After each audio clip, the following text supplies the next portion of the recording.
Well, here in the secondary school in Feathered, we have a couple of programmes running as part of the school completion programme. So one of those would be the breakfast club. So every morning the kids can come into the breakfast club, but there is no charge. They can get a drink and something to eat. So they sort of set up for the day.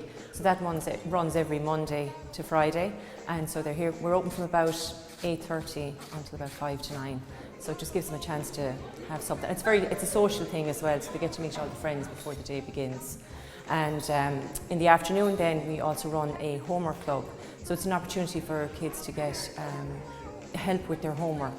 It runs from 4 to 5, and again we give them something to eat before that starts, because after the long school day they'll be hungry and can't really start work without having some kind of a snack. So it's supervised, as I said, and we help them with homework. Now, they may not get all their homework done, but the things that might give them difficulty at home, they're getting help with, so then there's less chance that they'll come into work with our school the next day without their homework done.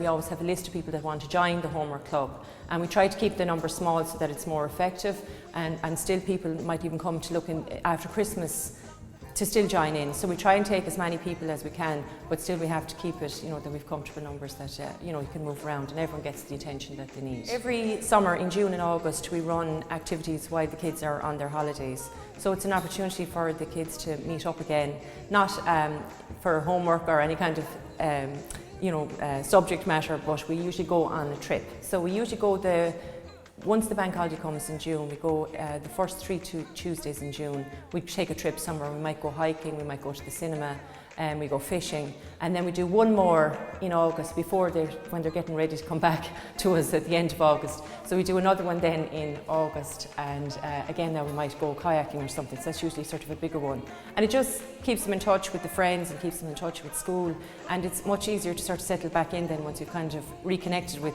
people again during the summer and you've caught up on all the news. So it just helps them to settle back in September.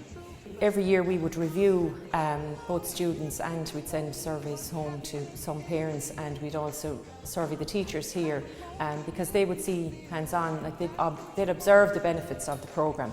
So we'd always get feedback, because we'd always check in that programmes were running well, or if we needed to tweak something, or if we needed to try something new, we'd get all the feedback from the people that, like the kids, it's the voice of the child is heard in that, so that would steer all decisions that we'd make on the programmes we'd run for the following year.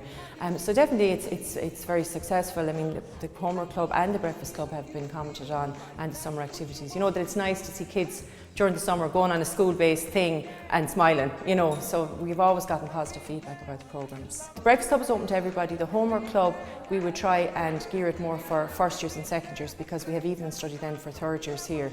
So the homework club where you need more kind of hands-on, we'd offer it to first years and second years. That was the first year we'd done that. It was the One Book, One School, One Community project, and we started with our first years and we read Skyhawk by Jill Lewis.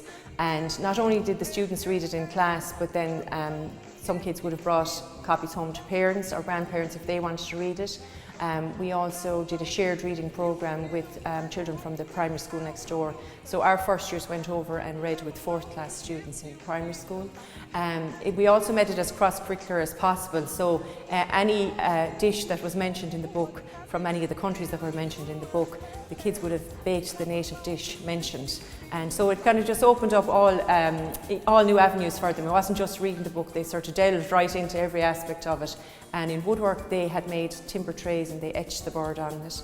And in art they had done feathering, and then they ended up doing sculpture. And at the end of all, to kind of celebrate all that they had done, we brought in a falconer who had birds of prey, and they were on display here, and we brought over the students from the 4th class and from the 6th class, and literally the birds were flown from one student to the next. It was a real opportunity for a kind of up-close personal experience with the birds, and especially after all their hard work with reading and writing reviews, and as I said, they did all the other projects in line with it. So it was very, very well received among everyone, and everyone enjoyed it. So, and staff as well read the book, so nobody went without being touched by Skyhawk in some way.